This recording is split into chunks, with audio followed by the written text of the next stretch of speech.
이런 교육의 목적은 간단해요. 몸 타고 놀기, 부르면 날아오기, 산책하기 위해서였습니다.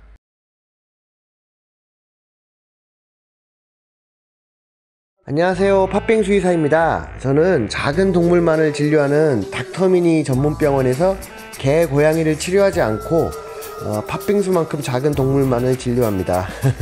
예, 이제 작은 동물이라 하면 이제 햄스터, 고슴도치, 다람쥐 이런 아이들이 떠오르시죠.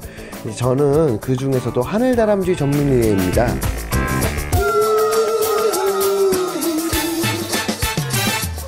예전에 저는 하늘다람쥐한테 묘기를 가르쳐 봤었습니다. 에버랜드에서 동물 공연을 만들고 하는 분들에게 1대1로 사사를 받았는데 그 비용이 1000만원이 넘었어요. 하늘다람쥐는 비주얼 트리거라는 신호로 한 가지 동작을 하는데 일주일이 걸려요. 그러니까 이제 한 달이면 4가지, 한 번 신호로 4가지 이상의 동작을 할 수 있습니다. 이 방법으로 특정한 동작을 하도록 가르쳤고, 저는 하늘다람쥐 200마리한테 같은 방법으로 연기를 가르쳐 봤어요. 제가 말하고도 이제 여러분이 그런 게 어딨어 하고 안 믿으실 것 같아서 보여드릴게요. 저는 지금 보시는 영화 리얼 펫 히어로즈라는 동물 드라마를 만들었습니다.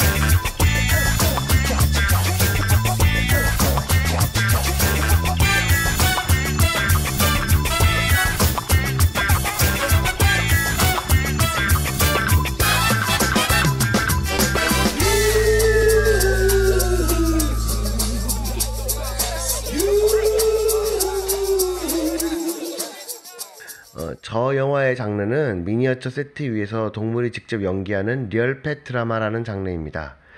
저 시리즈를 99편이나 만들었으니 참 많이도 만들었죠.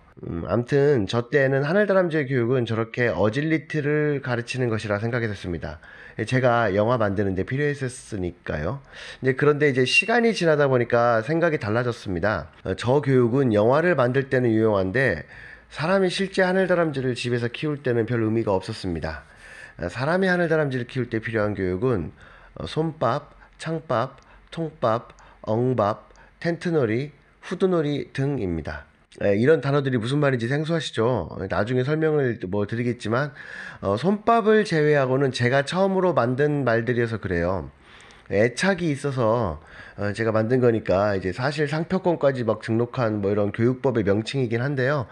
이런 교육의 목적은 간단해요. 몸 타고 놀기, 부르면 날아오기, 산책하기 위해서였습니다. 다른 것보다 우선 먼저 산책하기에 대해서 먼저 말씀을 드리면은, 하늘다람쥐는 산책이 가능한가요? 예, 가르치면 가능은 해요. 하지만 반드시 안전장치가 있어야 됩니다. 안전장치가 뭐죠? 어떤 게 있죠? 일단 가장 좋은 검증된 안전장비로는 이제 파트라슈 메이커하고 산책줄이라는 장비가 있는데, 둘 중 하나만 쓰는 경우와 둘 다 쓰는 경우가 있어요. 그래도 교육이 안 되었다면은 아직 산책은 하지 마세요 라고 저는 말해드립니다. 하지만 오늘 영상을 통해서 가급적 산책을 준비되지 않으면 절대 시키지 말라고 말씀드리고 싶네요. 그 이유는 우선 하늘다람쥐가 산책을 별로 좋아하지 않습니다. 하늘다람쥐는 건강상의 이유로 햇볕을 필요로 하지도 않고 햇볕을 쏘여준다고 비타민 D가 생성되는 동물이 아니에요. 그리고 더 큰 이유는 여러분들이 산책을 할 때 하늘다람쥐가 잘 안 움직인다는 거예요. 강아지는 산책을 시킬 때 스스로 뛰지만 하늘다람쥐는 어깨에 올라와 있든 파트라슈 메이커 안에서 빼꼼히 바깥을 쳐다보든 움직임이 없죠. 별로 움직이지 않기 때문에 이렇게 기본적으로 운동도 안 하는데 건강에 좋을 리는 없겠죠.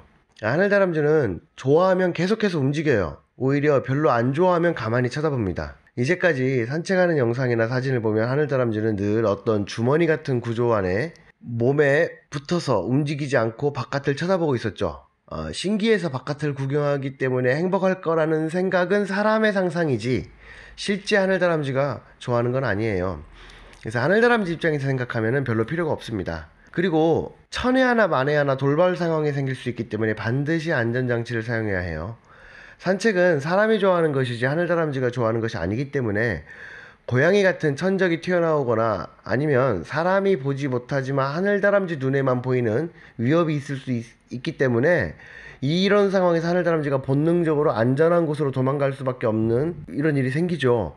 저도 그래서 13년이나 기른 제 하늘다람쥐 쿵이하고 산책할 때 반드시 파트라슈 메이커를 사용해요, 기본적으로. 보이시죠? 이제 교육이 잘 된 아이들은 도망가는 장소를 파트라슈 메이커 안으로 선택해서 도망가니까 안전해요. 하지만 교육이 아직 부족한 아이들은 여기에 산책줄까지 사용해야 합니다. 아직까지 이 산책줄을 사용하다가 사고가 난 경우는 한 건도 없었습니다. 정말 안전한 장비이긴 한데요. 이제 뭐 제가 만든 제품을 홍보하는 건 아니지만 하늘다람쥐 안전장비는 아직 제가 만든 것 이외에는 없기 때문에 가급적 그냥 산책을 하지 않는 게 좋습니다만, 만일 해야 한다면 안전장비가 반드시 있어야 된다고 말씀드리는 거고요. 이제 이 산책을 해야 하는 이유는 하늘다람쥐를 위해서기보다는 사람을 위해서입니다. 왜냐하면 평소에 산책 교육을 잘 시켜두면 출퇴근을 같이 할 수도 있고 명절 때 같이 시골에 내려갈 수도 있고, 그래서 처음에는 실내에서 교육을 시키기 바랍니다. 산책에 익숙해지시면 이동할 때 늘 산책하던 방법으로 아이를 안전하게 데리고 다니실 수 있습니다. 예, 이렇게 작은 동물들 이야기가 재밌었나요? 이상 팥빙 수의사였습니다.